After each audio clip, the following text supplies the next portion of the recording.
nuevamente ya establecemos otro contacto vía Zoom, esto que nos permite poder, antes lo hacíamos telefónicamente, ahora aprovechamos este tipo de plataformas porque lógicamente nos es más útil a los efectos de lo que necesitamos.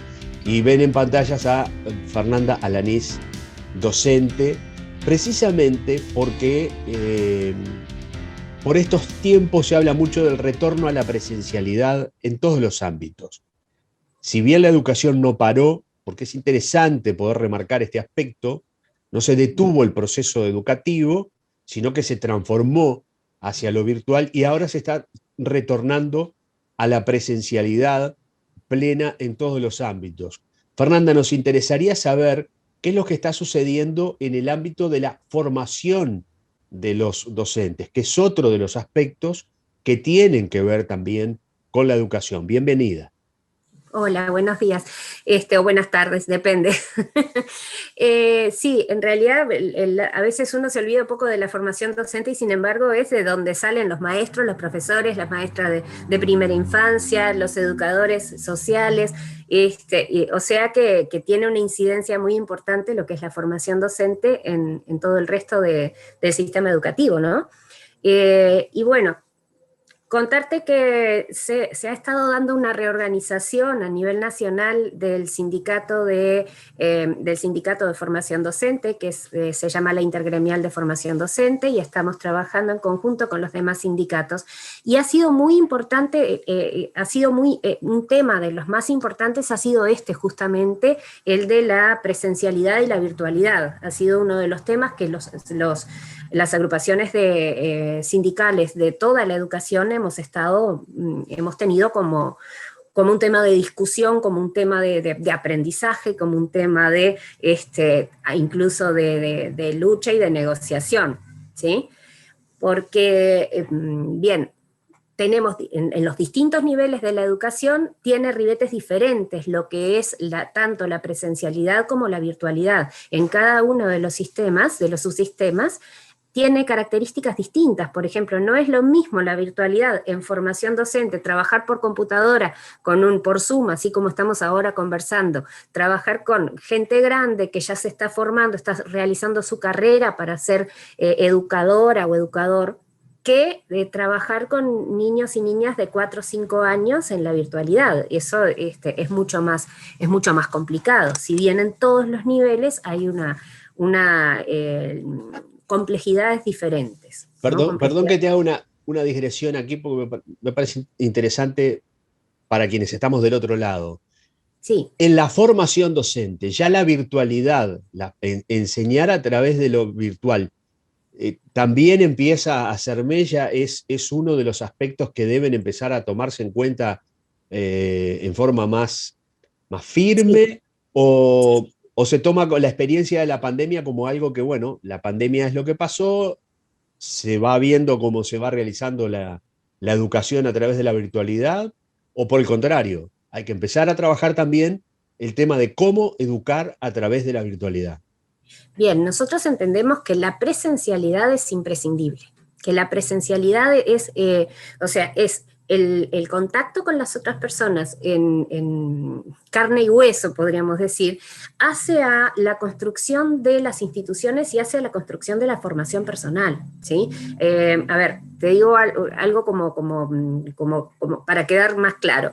Nosotros decimos, extrañamos los pasillos y extrañamos los recreos. ¿Por qué? Porque ese era el momento, en los pasillos o en los recreos, era el momento que te cruzabas con un estudiante, te cruzabas con una colega, con un colega, y podías hacer una mini coordinación, o podías enterarte de qué era lo que le estaba pasando a ese estudiante, o podías de repente saber qué era lo que estaba pasando a nivel institucional con uno con otro. Entonces eso te da digamos como una personalidad institucional, y te da una fortaleza porque sabes que no estás aislado. En este momento lo que tenemos es un montón de personitas aisladas que de repente a veces llegás a ver solamente una pantalla negra, ¿sí?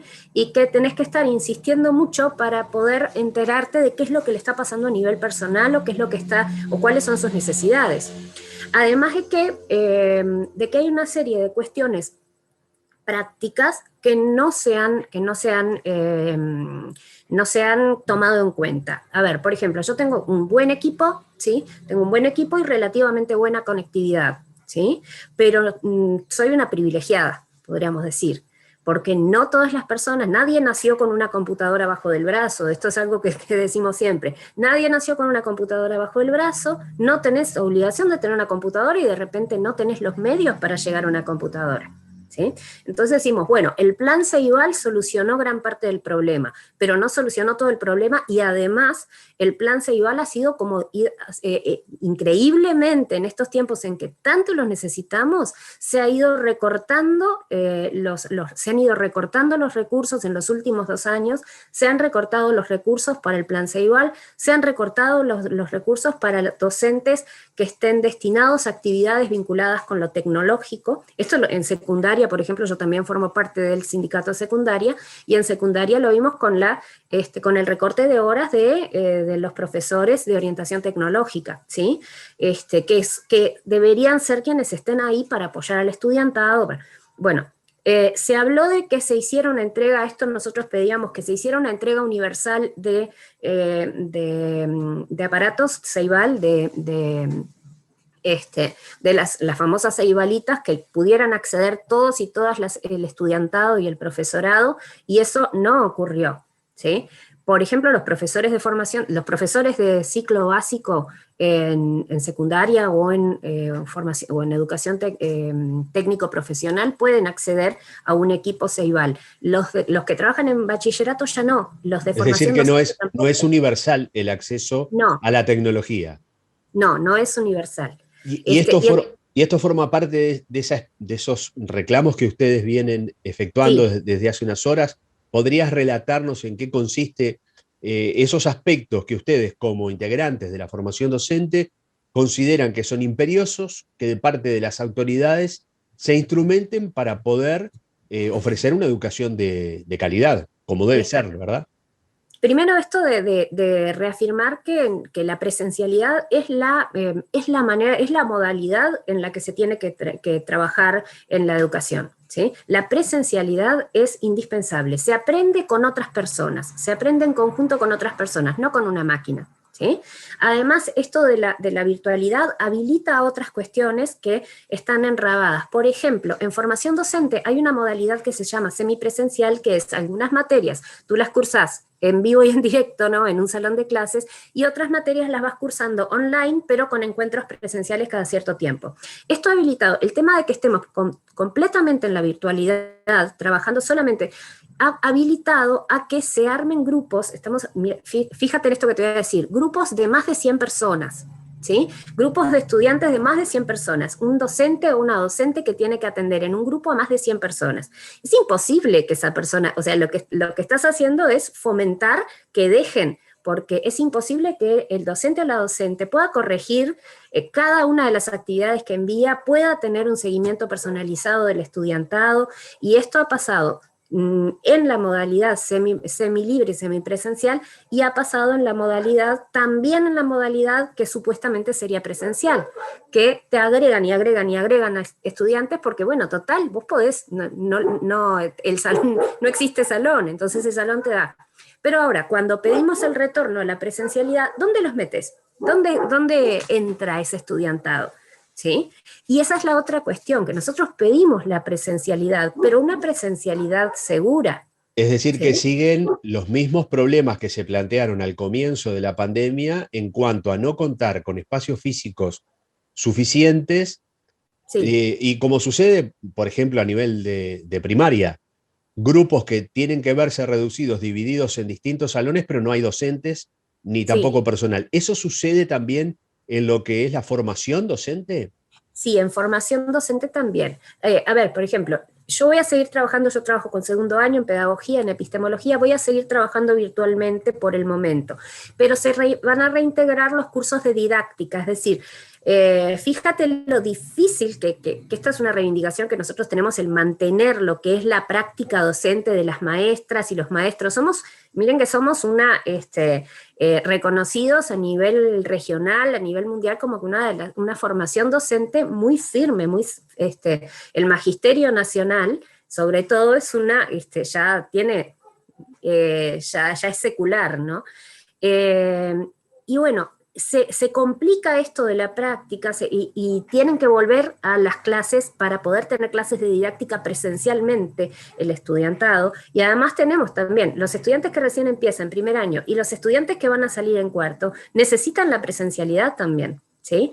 Por más que los profesores nos multipliquemos y busquemos estrategias para poder atraparles, para poder, bueno, notarán que yo me siento muy cómoda en el Zoom, trabajando por Zoom me siento muy cómoda porque ya es como, esto que están viendo es mi salón de clases, es mi oficina, ¿sí? Esto es lo que ven mis estudiantes cada vez que entramos a clase. Pero bueno, pero no alcanza, no es suficiente. ¿Sí? Y por Entonces, ejemplo, perdona que te interrumpa, como para traerlo aquí, sí, en Florida, ¿están dadas las condiciones como para que eso ocurra? no, no porque, a ver, por ejemplo, si hablamos en educación secundaria, fíjense que el liceo departamental, que es lo que yo conozco más porque trabajo allí también, el liceo departamental, salvo un grupo, todos los demás están divididos en dos y el estudiantado va en días alternados. ¿Sí? Porque no hay lugar para atender a los grupos enteros. Solamente hay un grupo que se puede atender en forma entera. Entonces, esto significa que hay que trabajar una semana. Lo mismo que trabajaste una semana, lo tenés que volver a trabajar la semana siguiente, y esto va generando un atraso y además una discontinuidad del estudiantado, ¿no? Lo otro que se ha propuesto y que nosotros estamos en contra, y esta es una de las cuestiones que también estamos desde formación docente, lo estamos reclamando, es que hay a veces una modalidad híbrida que es, al mismo tiempo que estamos en Zoom, también tenemos gente en clase. Yo no les puedo decir lo que significa eso, ¿sí? La alteración que significa eso, porque además hay que tener, primero que hay que tener un muy buen equipamiento. No, debe resultar estresante además, hasta no solo para el docente, sino hasta para los propios alumnos. Sí. Y puede jugar, yo que estoy acostumbrado al tema de la comunicación, como elemento de distracción. Sí, sí, sí, sí, sí. Sobre todo Porque, por las edades de los estudiantes, ¿no? Los exactamente. adultos nos cuesta, cuando éramos jóvenes nos distraíamos con cualquier cosa, deduzco que debe pasar lo mismo. Sí, imagínate que con la gurizada de secundaria, son divinas, a mí me encanta la gurizada secundaria, pero como cualquier adolescente se va a distraer con una cosa, con otra, se engancha con la pantalla, tratan y hacen el esfuerzo, la gurizada hace el esfuerzo, pero también se está dando mucho el tema de que hay como cierta depresión asociada a esto de la virtualidad. La gurizada secundaria necesita la presencialidad, ¿sí? Pero una cuestión importante, la presencialidad segura, que esto es algo que nosotros estamos pidiendo en secundaria, en formación docente también, ¿sí? Presencialidad segura. Ahora, hace poco una compañera contó que, bueno, primer semana y ya estaba hisopada porque había tenido contacto con un estudiante que era positiva. Entonces, ¿por qué pasa eso? Porque no tenemos los lugares correctamente, no tenemos lugares en donde podamos trabajar en forma segura, ¿sí? Entonces estamos corriendo riesgo el estudiantado, las familias del estudiantado, nosotros, nuestras familias, o sea, ir a trabajar es un riesgo para todas las personas que están involucradas, directamente o indirectamente, ¿sí? Entonces, esto sostenemos que es un tema de políticas educativas, es un tema de recursos que tendría que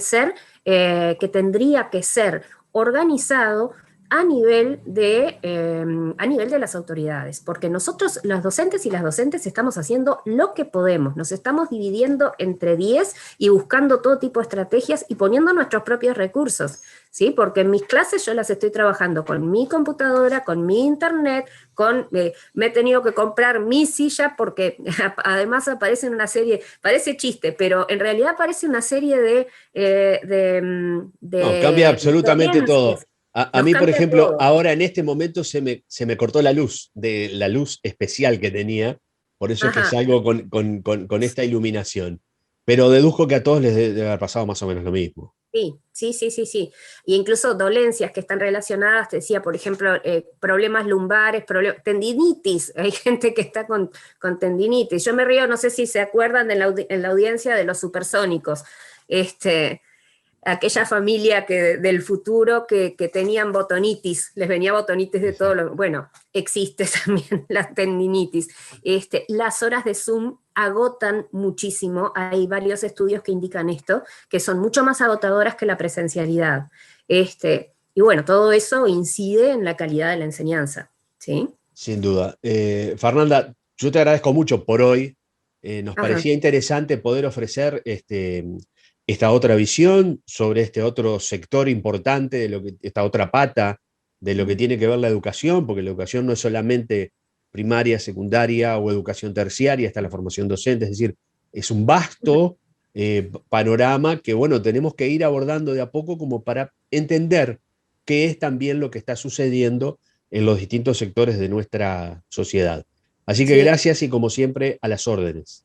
Sí, yo cortito te digo Sí. una cuestión más que se ha generado con esto de la virtualidad, que es la posibilidad de la persecución sindical a otros niveles, porque ahora, antes sabías cuándo entraba tu director, tu directora, entraba a tu salón de clases, y ahora pueden entrar en cualquier momento, y se están dando situaciones en que compañeras o compañeros están siendo denunciados por la manera de trabajar las clases, o cuestionados, por ejemplo, por trabajar respecto a la LUC, que es algo que nosotros tenemos que hacer, porque la LUC también está vinculada con la educación, o que incluso están siendo denunciados por sus redes personales, por Facebook, por Instagram, por las publicaciones que hacen en esas redes. Y eso a nosotros nos resulta como súper peligroso, muy preocupante, y no queremos que se transforme en costumbre en un país democrático como el nuestro.